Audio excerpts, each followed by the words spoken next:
첫 번째 경기 빌럼 대 헤라클레스 분석 시작해보겠습니다. 최근 5경기 3패이므로 무승의 부진이 이어지는 중이며 수비는 두 줄 블록을 유지하지만 압박 강도가 낮고 하프스페이스 관리가 취약하고 아약스, 알메로 시티전에서 이 약점이 실점으로 이어졌고 전환 속도 또한 느려 공격 루트의 다양성이 결여됐고 중원은 보슈, 라크카르, 미어벨트 조합으로 구성되지만 탈압박 시 루트가 부족하고 네이메헌전에서도 후반 라인이 무너지며 동점을 허용했고 배훈에게 퇴장은 수비 집중력 붕괴로 직결되고 있으며 전방도 키패스 빈도가 낮고 박슨의 영향력은 거의 없는 수준이다. 최근 5경기 2승 1무 2패로 흐름은 비교적 낮지만 페예노르트와 흐로닝원에게 사실점 패배를 당하며 수비의 구조적 문제점이 부각되고 있고 풀백의 복귀 타이밍이 느려 측면 공간을 자주 내주고 세트피스 수비에서도 집중력이 크게 떨어졌고 4-2-3-1 포메이션에서 미란이, 메식, 로츠는 공중볼 대응은 되지만 라인 컨트롤은 불안정하며 주전 미드필더 쉐퍼만의 결장은 미드필드 밸런스 붕괴로 이어질 가능성이 크고 공격에서는 포드 고레아누의 침투가 위협적이나 전방 연계에서 끊김이 자주 발생한다. 수비 불안 속에서도 공격 전환은 유효하지만 후반 체력 저하 시 수비 집중력 붕괴 우려가 있다. 양팀 모두 최근 수비 집중력 저하와 전방 결정력 부재로 어려움을 겪고 있으며 특히 중원에서의 탈압박과 간격 유지에 큰 문제가 있고 빌럼 II는 홈 어드밴티지가 있지만 수비 리더 배훈에게 부재는 치명적이며 헤라클레스는 쉐퍼만의 이탈로 중원 압박에서 어려움을 겪을 가능성이 있으며 후반으로 갈수록 체력적 부담이 수비 집중력 저하로 이어질 수 있고 전방 킬러 부재와 중원 정리 부족으로 인해 저득점 무승부가 가장 현실적인 시나리오다. 두 번째 경기 볼프스부르크 대 호펜하임 분석 시작해보겠습니다. 최근 5경기에서 3패이므로 무승을 기록 중이며 전술적 응집력이 무너진 상태고 우니온 베를린전 이후 측면 전개가 완전히 차단됐고 스코프 올센과 브랑크스 중심의 중앙 플레이는 탈압박에 실패하며 위협적인 장면을 만들어내지 못하고 있고 티아고 토마스와 루카스 은메차는 측면으로 빠지는 성향이 강해 박스 중앙이 자주 비는 문제도 발생하고 있고 도르트문트전에서 노출된 중앙 수비 붕괴는 크라마리치의 활동 반경에 큰 공간을 제공할 여지를 남긴다. 스반베리, 아놀드의 결장으로 중원 장악력이 현저히 약화된 가운데 윙백 메을레, 스코프 올센의 전개도 마무리 단계에서 힘을 잃고 있다. 최근 5경기에서 1승 1무 3패이지만 공격 전개는 활발하게 이어지고 있고 글라트바흐전 4득점은 크라마리치, 빌터, 흘로제게 하프스페이스 침투와 연계가 살아있음을 보여줬고 중원에서 비쇼프와 스타흐의 중거리 패스가 역습의 속도를 올리고 있으며 수비 집중력은 여전히 낮아 5경기 13실점이라는 불안 요소를 남긴다. 수비 전환이 느려 측면을 쉽게 허용하며 세트피스 방어도 취약한 편이며 그러나 볼프스부르크의 3-5-2 구조는 호펜하임의 3-4-2-1 전형과 비교시 전방에서 수적 우위를 만들 수 있는 구조로 작용할 가능성이 높고 전방 연계 흐름은 안정적이며 크로스보다 하프스페이스 중심 공격이 더욱 효과적으로 작용할 전망이다. 볼프스부르크는 수비라인 붕괴, 중원 탈압박 실패, 전방 결정력 부족까지 3중고에 시달리는 팀으로 득점 기대치가 매우 낮은 상태고 반면 호펜하임은 수비적으로 불안하지만 크라마리치 중심의 전방 연계와 침투, 세컨볼 활용 능력은 분명한 강점이며 전방 위협도에서 큰 차이를 보이는 가운데 오버 가능성은 양팀의 수비 불안을 고려하면 높고 그러나 경기 내내 통제할 팀이 없고 전술적 기복도 커 무승부 가능성이 가장 현실적이며 핸디캡 기준에선 득점력 우위인 호펜하임이 강세를 보일 수 있다. 세 번째 경기 AC 밀란 대 볼로냐 분석 시작해보겠습니다. 밀란은 최근 5경기에서 4승을 거두며 반등세를 확실히 이어가고 있고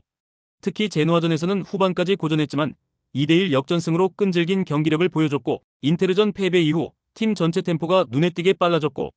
레앙의 결장은 아쉽지만 플리시치와 요비치의 연계가 개선되면서 공격의 흐름은 유지되고 있고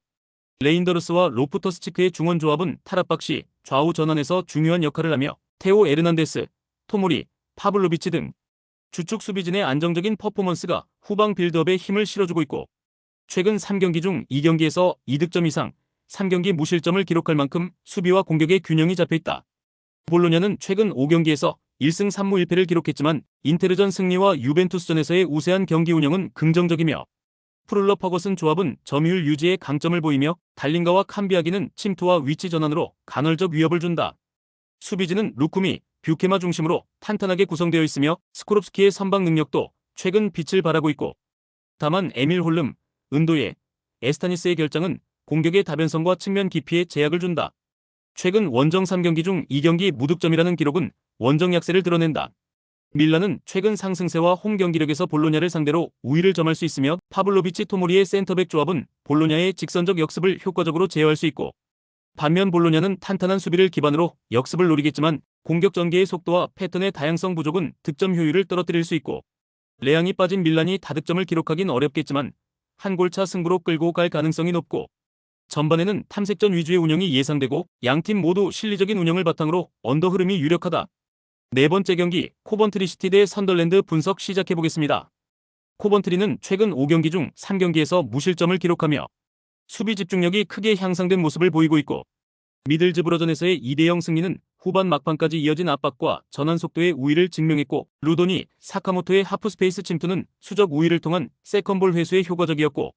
4-2-3-1 전형에서 그라임스 쉬프의 안정적인 빌드업과 템포 조절, 사카모토의 측면 활용도는 전방 압박과 후방 간격 조절 모두에서 강점으로 작용하고 있고, 득점의 대부분이 라이트, 심스에 의존되고 있지만 루도니와 그라임스를 활용한 템포 변화와 사카모토의 폭넓은 전개가 공격의 유연성을 보완하고 있다. 선덜랜드는 최근 5연패에 빠지며 조직력과 득점력 모두에서 붕괴된 모습을 보이고 있고, QPR전에서는 점유율은 확보했으나 전방 전개와 중원 간격 조율에서 실패하며 결정력 부재가 도드라졌고, 4-2-3-1 포메이션 하에서 벨링엄과 닐의 불안정한 위치 선정은 수비와 공격 양면에서 영향을 미치고 있고, 마인다는 결정력이 부족해 연계 플레이에서 이탈하는 경우가 잦고, 볼 핸들러의 부재와 단조로운 공격 템포는 코번트리의 압박과 전환 속도를 이겨내기 어렵게 만든다. 여기에 패터슨을 제외하면 후방의 전개 안정성도 결여돼 있다. 코번트리는 중원 조합의 안정성과 수비 간격 유지 능력을 바탕으로 선덜랜드를 충분히 압박할 수 있는 전력을 갖췄고,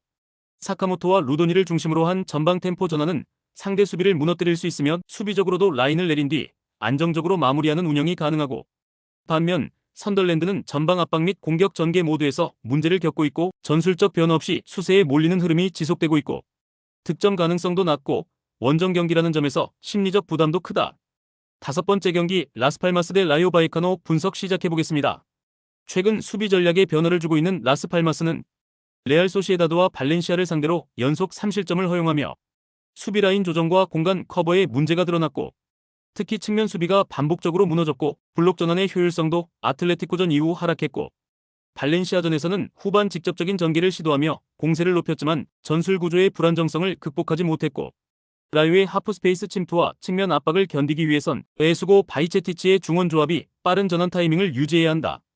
후방 마르몰 수아레스의 조합은 세트피스 대응에서 취약하며 수비 집중력이 일정하지 못한 점도 리스크고,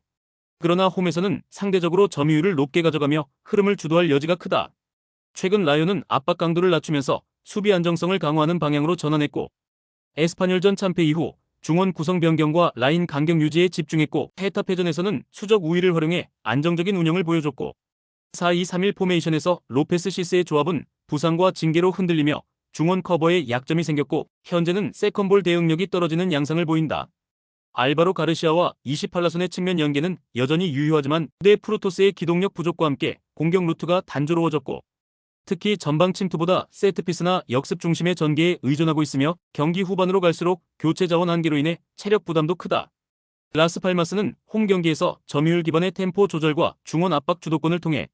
라요의 수비 라인을 흔들 가능성이 크고, 라요는 수비 밸런스를 지키는 데 주력하겠지만 중원 압박에서의 결장자 공백과 전방에서의 루트 단조로움으로 인해 실질적인 위협을 주기 어렵고, 양팀 모두 공격 효율이 낮아 저득점 양상이 유력하며 라스팔마스의 초반 집중력이 경기 결과를 가를 수 있다.